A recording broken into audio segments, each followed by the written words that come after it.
مصيبة هذه، والله مصيبة مصيبة. وهذه والله لما رأيتها كدت لا أصدقها، بديت نسأل في الناس.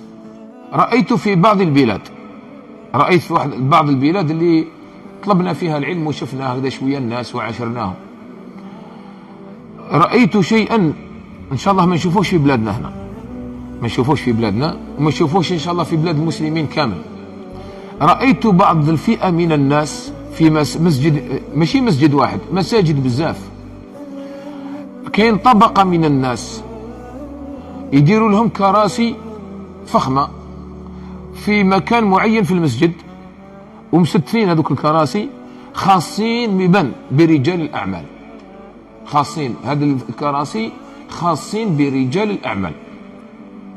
وكي يدخلوا هذو رجال الأعمال كيجوا المهم ينحوا لهم صبابطهم من رجليهم وينقيوا لهم ويديروا لهم الريحة ويعملوا لهم وكذا ويريحوا في هذاك المكان، ولا يسجدون، ما يسجدوش، من الكرسي تاعو يدير هكذا برك، وهو يعني يطرح لاباس عليه.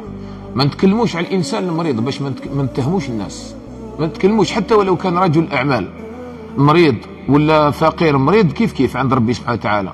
المريض ما قدرش يسجد، ما قدرش يركع، ما قدرش، هذاك راه معذور، يصلي على الكرسي، يصلي واقف كما حب، الله يعينه.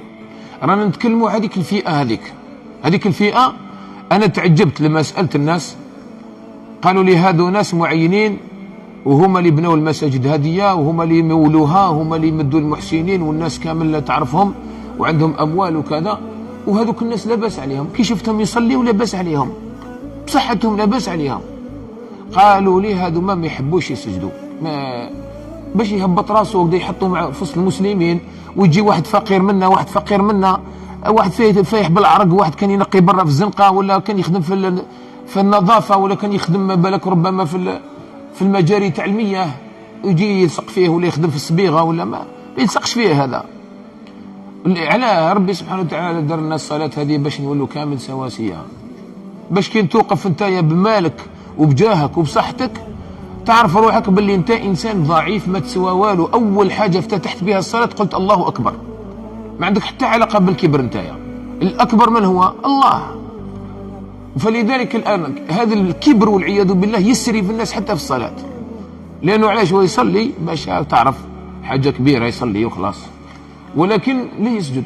مصيبه هذه، والله مصيبه. وهذه والله لما رايتها كدت لا اصدقها، بديت نسال في الناس، حتى لقيت هذا الفئه من الناس وتبعتهم. كل مره نشوف المسجد الامور كيفاش تمشي، لقيتهم هذا الناس هم لا يريدون النزول الى الارض، ماهوش حاب يهبط للارض برك، ما حابش يهبط للارض، وانما هو حاب يقعد في الكرسي هذاك علاه باش ما يسجدش الجبهه نتاعو في الارض، ما يحطهاش في الارض. وحنا رانا ربي سبحانه وتعالى خلقنا اول حاجه اننا امرنا ان نسجد على 7 اعظم، قال النبي عليه الصلاه والسلام لازم منا كي نسجدوا، هذا هو الاول. ومن بعد اللي ما يقدرش واش يدير؟ يومئ ايماء انه هذاك له حكم السجود عند ربك اللي يسجد في الارض، مش مشكله. راك مريض والله ما تخاف، راك عند ربي سبحانه وتعالى عليم بذاتك وامورك. اما الانسان هذاك اللي يتكبر له، الكبر حاجه كبيره جدا. قال النبي عليه الصلاه والسلام لا يدخل الجنه من كان في قلبه مثقال ذره من كبر.